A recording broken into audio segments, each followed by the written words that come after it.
I'm Sheena McKenna, and in the old language of my ancestors, Fáilte. Welcome to Ancestral Fire.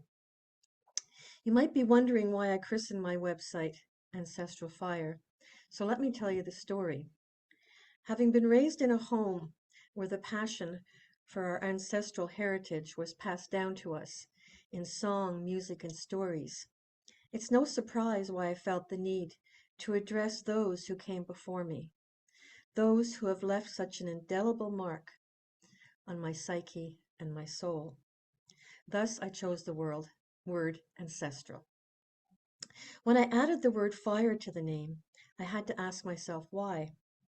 What immediately came to me was that as an astrology student, I've always been fascinated by the symbolism of the four elements from an astrological perspective. In the words of astrologer Susan Miller, fire signs are full of power and light. They are highly creative and burst with enthusiasm and energy. Fire signs enjoy playing with new ideas and concepts.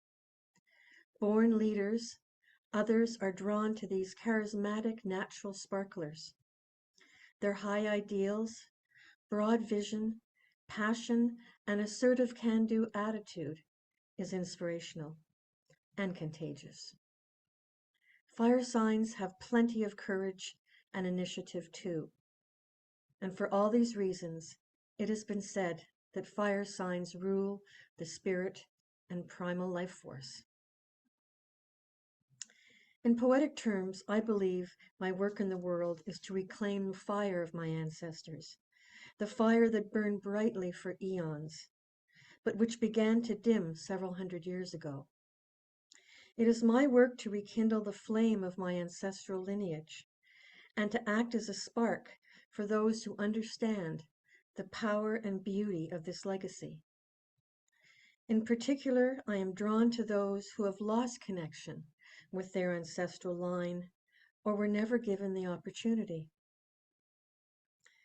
Colonization has much to answer for, but more on that another time. As I contemplated the present state of our culture in Gaelic Scotland, the image of the phoenix came to me.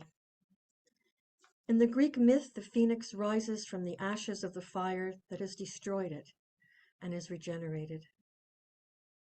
Many believe that the Gaelic Renaissance movement of the past 50 years has come too late. I say it is better to light one candle than to curse the darkness.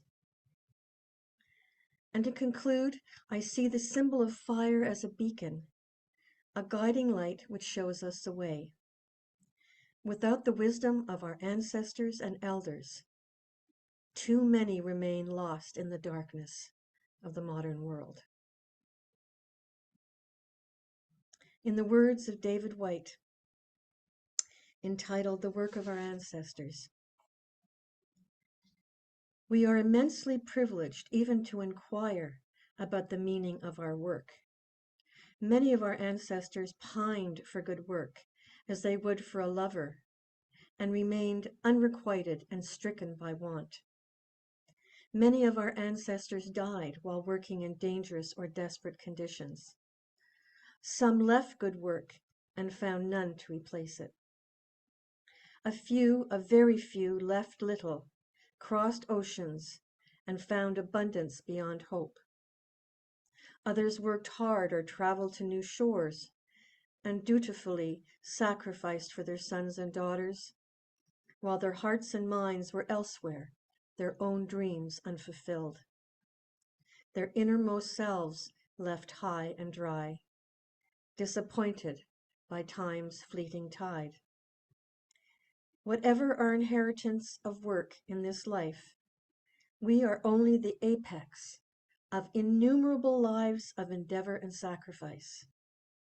Where we have come from, the struggles of our parents, our ancestral countries, their voyages and hardships are immensely important.